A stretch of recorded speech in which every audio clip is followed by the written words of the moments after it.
The story begins in a dream. In it, Casey Bell was out for her usual morning run when she saw a glove lying on the ground. Out of curiosity, she picked it up. Suddenly, she felt a chill on her back. When she turned around, she saw a boy staring at her. She noticed that the boy was missing one glove, and his face was heavily covered with powder. Just as Casey was getting confused, the boy suddenly turned into a dog wearing a mask. Honestly, it was hard not to laugh at this part. Maybe the director was on a tight budget. To find out the truth, Casey followed the dog, but it mysteriously disappeared within moments, leaving only the mask behind on the ground. When Casey tried to pick up the mask, she discovered something more underneath it. After searching a bit, she found a box inside the mask. Inside the box was the corpse of a newborn baby. Casey was shocked to see this. Then the scene changes, and the story moves to Casey's neighbor's house. Here, Casey is taking care of another child while telling her friend Romy about her dream. Romy believes that seeing a strange child in a dream could be a sign that Casey might be pregnant, though maybe the baby isn't ready to come into the world yet. But before Romy could say more, strange sounds started coming from upstairs. Before Casey could understand what was happening, a voice came through the intercom. Looking in the mirror, she felt like someone was entering the house. Thinking it might be the neighbor's child playing a prank, she went upstairs to investigate. There she saw the neighbor's older son, who was continuously staring at his younger brother in the mirror. Casey didn't pay much attention to it and told him to go to sleep. But suddenly the older boy got angry and started saying things Casey was shocked to hear. It was as if he was about to say something important. It felt like the director had added this scene just for suspense. A little while later, the neighbor returned home, and Casey's job of looking after the kids was over. As she was heading back home, she saw the same pair of gloves from her dream appear in front of her for real. Seeing this, Casey was startled, but she dismissed it as just a coincidence. After reaching home, she got ready as usual. But as soon as she started to relax, strange sounds began coming from the mirror. She immediately opened it, but found nothing inside. She thought it might have just been a mouse and didn't pay much attention. The next day while she was cooking, another strange incident occurred. A large worm came out of one of the eggs. Seeing this, Casey got scared and quickly threw them away. Just then, she looked out the window and saw the neighbor's older son staring at her. After reaching school, she told her friend everything that had happened the night before. Romy reminded her of a superstition, that children under 1 year of age should not be shown a mirror. If they are, it means that death is near. Others started laughing at this, but it felt like everything was somehow connected to Casey's dream. A little while later, when Casey washed her face, Romy suddenly noticed something strange in her eyes. From Casey's expression, it was clear that she had no idea about it. After this, she went to the hospital with her boyfriend. After an initial checkup, the doctor said that the symptoms could either be congenital or it could be a form of melanoma. To find out the real cause, they would need to do a scan. It would take a few days for the report to come in, so they both left the hospital. But as they were leaving, Casey saw the same boy from her dream appear again. However, she didn't tell her boyfriend about it, and the two returned home. That night, strange things began happening again. Just like last time, when Casey washed her face, strange voices started coming from the mirror. To find out the truth, she opened the mirror, but there was nothing there. She thought she was just confused. As she was about to leave, the sound came again. At that moment, her boyfriend Mark arrived and slowly opened the mirror. They saw that the boy was no longer there. This time, Casey acted wisely. She removed the mirror and locked it in the cupboard. The next morning, when she went out for a run, she saw a crowd gathered outside the neighbor's house. Out of curiosity, she asked a woman what had happened, and the woman told her that the neighbor's child had died. Hearing this, Casey was shocked. She couldn't believe that what Romy had said turned out to be true. Children under 1 year old shouldn't look into mirrors. After that, she went to the hospital, where the doctor told her that the color of her eyes was due to genetic reasons, and that this condition only occurs in twins. When the placentas of two fetuses merge, it can cause changes in eye color. However, the doctor assured her that this condition isn't dangerous. Casey was even more shocked to learn that she was born as a twin. To know the truth, she spoke to her father, who told her that she had a twin brother who died before birth. After this incident, her mother went into depression, and finally she committed suicide in the hospital. Casey felt that her mother's death wasn't that simple. She decided to examine her mother's old belongings. While searching, she found 2 tapes, a newspaper, and a photo. The newspaper mentioned that survivors of a massacre were remembering the deceased. Her mother had specially marked one name. When Casey looked at the photo, She was shocked. It was the same boy she had seen in her dream. To uncover the full truth, she called her friend Romy. Based on the name given in the newspaper, they traced a local orphanage. After much searching, they found the person mentioned in the article. When Casey mentioned her mother, the elderly woman said she didn't know her. But when asked about the boy, the elderly woman, Sophie, became extremely emotional and immediately asked them to leave.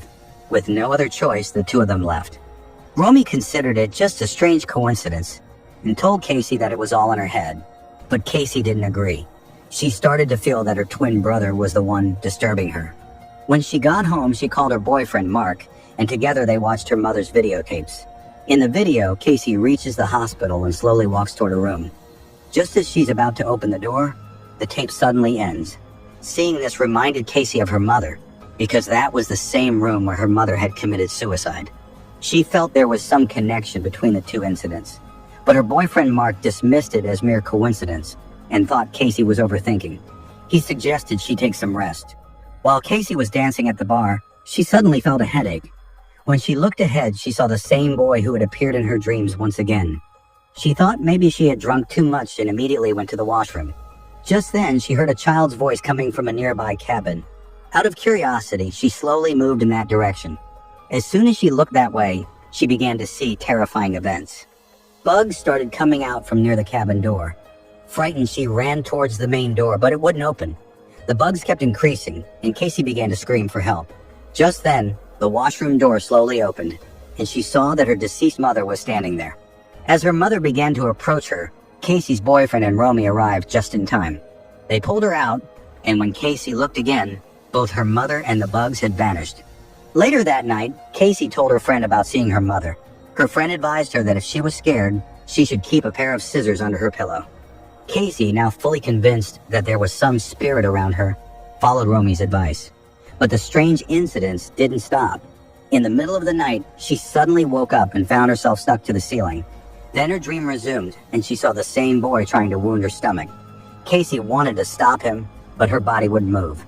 Just then the phone rang, and Casey woke up from the dream. The call was from the elderly woman she had met at the orphanage. The woman revealed that she was Casey's grandmother, and the boy Casey had seen in her dream was her twin brother. The woman hadn't told her this earlier because she was scared. She revealed that in 1955, Casey's twin brother had died. At that time, she was in a refugee camp. An officer who was interested in twin children took them away from there. They were happy, thinking that maybe their lives would be better now. But they found themselves in a laboratory. The officer's intention was to experiment on changing the eye color of twin children. The experiment failed, and Casey's brother died during the process. But a few days later, her brother rose again. He was no longer the same. He stayed silent and kept looking out the window. Sophie understood that a spirit had entered her brother's body. To stop her brother from harming others, she killed him, but the spirit did not perish. It kept trying to possess human bodies again and again. It had first targeted Casey's twin brother, but since he died before birth, it chose Casey instead. The dogs and insects appearing in Casey's dreams were forms of that spirit. Her mother had committed suicide because she couldn't bear the torment of the spirit. Sophie revealed that to stop the spirit, a special book was needed, one that contained ancient instructions. Based on those, she soon reached a certain place. Casey saw that no one was around, so she picked up the book. After that, she met the priest Sophie had told her about, her grandmother. The priest said he was willing to help, but there were some things in the book he couldn't understand either. He said it would take some time. Casey didn't say much because she had other things to do. When she returned home, she first broke all the mirrors and burned them, then buried their ashes in the ground so the spirit wouldn't trouble her. She thought she could now sleep peacefully, but that night she had another nightmare. This time, she saw her mother alive and thought it was a chance to meet her. Suddenly, the dream broke, and Casey woke up. She saw the wind chime hanging on her window was moving. Her grandmother, Sophie, had once told her that if a wind chime moves, it means a spirit is nearby. When she looked outside, she saw the same boy from her dreams staring at her from outside the window. On the other hand, something strange was also happening with Sophie. When she tried to turn on the light, it didn't work. She thought maybe the power fuse had blown, so she went downstairs to check. As soon as she reached downstairs, she saw an old man standing there, and his head was rotating 360 degrees. Seeing this, Sophie got scared and hid in a room. At first, Sophie heard some creature sound outside the door, but soon the sound disappeared. She thought everything was fine now, but then the next day, Casey went to the orphanage as usual. There she saw the police were present. She couldn't understand what was happening, but then she found out that Sophie had died. Now she understood what was going on. That same night, something strange also happened with the priest. All the lights in his house suddenly went out. He didn't pay much attention and went downstairs. As soon as he reached downstairs, he saw a strange dog-like creature standing there with its head upside down.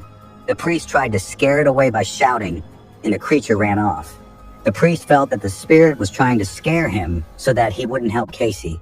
But the next day, instead of being scared, the priest called Casey and told her that the time had come. According to the Purify book, they needed 10 people to complete this process. So the priest also called some of his old friends. He explained that this group of 10 people symbolized 10 worlds, and in Western beliefs, the number 10 is also considered a symbol of God. The ritual of the exorcism began. The 10 people surrounded Casey and started chanting verses from the Bible together.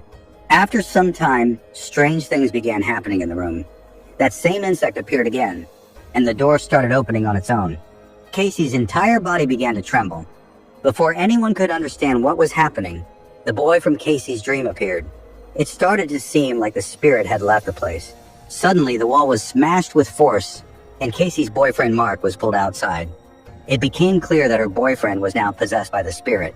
Surprisingly, the spirit chose a strong and muscular person. As soon as Mark was in danger, Casey gathered the courage to go near him. But then, her boyfriend picked up an iron rod and tried to strike her. To save herself, Casey started running. But shortly after, her boyfriend appeared in front of her again. Just when it seemed that Casey wouldn't survive, the priest arrived chanting Bible verses.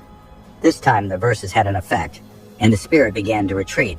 As the power of the chants increased, the spirit grew weaker and finally left the place. In this way, the exorcism process was completed. In the end, the director ends the movie with a twist. Casey finds out that she is pregnant and is going to give birth to twins. With this, the story ends here. Subscribe to this channel for more horror stories like this.